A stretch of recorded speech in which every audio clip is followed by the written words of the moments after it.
विनीत की cancer positive होने की खबर सुनते ही आंखों के सामने अंधेरा छा जाता है। लगता है जैसे उसकी हंसती खेलती दुनिया मानो एक झटके में लुट गई हो। पूरा बदन कांपने लगता है, उसका पूरा शरीर पसीने से नहा जाता है। मगर उसके सामने खड़े डॉक्टर की आंखों में कोई डर नहीं, बल्कि उसकी उलट एक उम्मीद है। डॉक्टर ने विनीत को बताया कि उसे बिल्कुल परेशान होने की जरूरत नहीं है। सिर्फ एक इंजेक्शन से ही शरीर में जहां भी कैंसर है वो हमेशा के लिए खत्म हो जाएगा। ये सब सुनकर विनीत की जान में जान आई।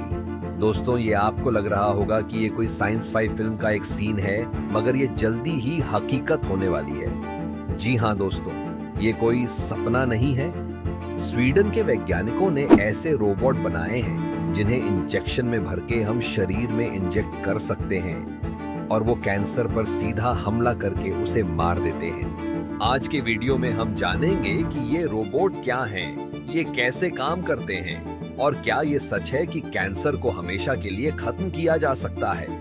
दरअसल स्वीडन के वैज्ञानिकों ने एक विशेष डीएनए से एक नैनो रोबोट बनाया है जो सिर्फ कैंसर और ट्यूमर को मारता है, जबकि सामान्य शरीर के अंगों को वो कोई नुकसान नहीं पहुंचाता।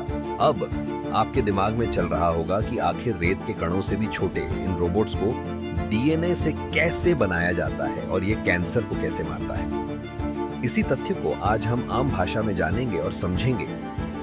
इन नैनो रोबोट्स को एक स्पेशल फोल्ड करने वाले डीएनए से बनाया जाता है। ये डीएनए फोल्ड हो सकता है, यानी बंद हो सकता है, और अनफोल्ड यानी खुल सकता है। ये वैसे ही है जैसे आप एक कागज को फोल्ड करके इनसे हवाई जहाज बना सकते हैं। इसी फोल्डेड डीएनए में दवा यानी कि कैंसर कोशिकाओं का टॉक्सिन भर दिया जाता है।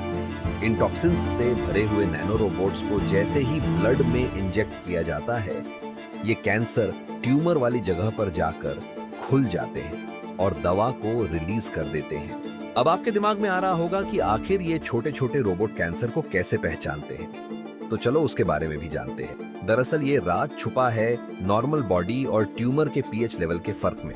पीएच स्तर हमें बताता है कि कोई वस्तु कितनी एसिडिक है।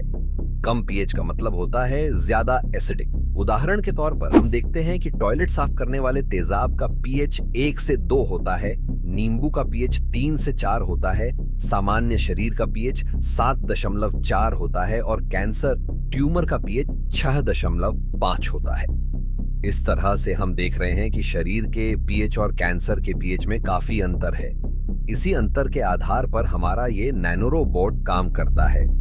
ये रोबोट्स बॉडी के पीएच में बंद रहते हैं और जैसे ही ये रोबोट ट्यूमर के पास पहुंचते हैं, कम पीएच की वजह से ओपन हो जाते हैं। इनके खुलते ही इनमें भरी हुई दवा कैंसर में जाकर उसे खत्म कर देती है।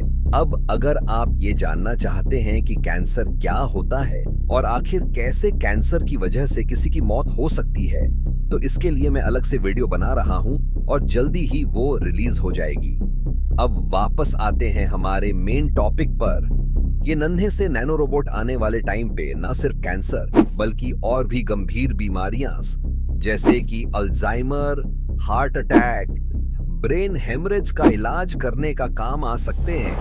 पर दोस्तों, ये काम अभी शुरुआती स्टेज पर है और फिलहाल इसे चूहों पे सफलतापूर्वक कर लिया गया है।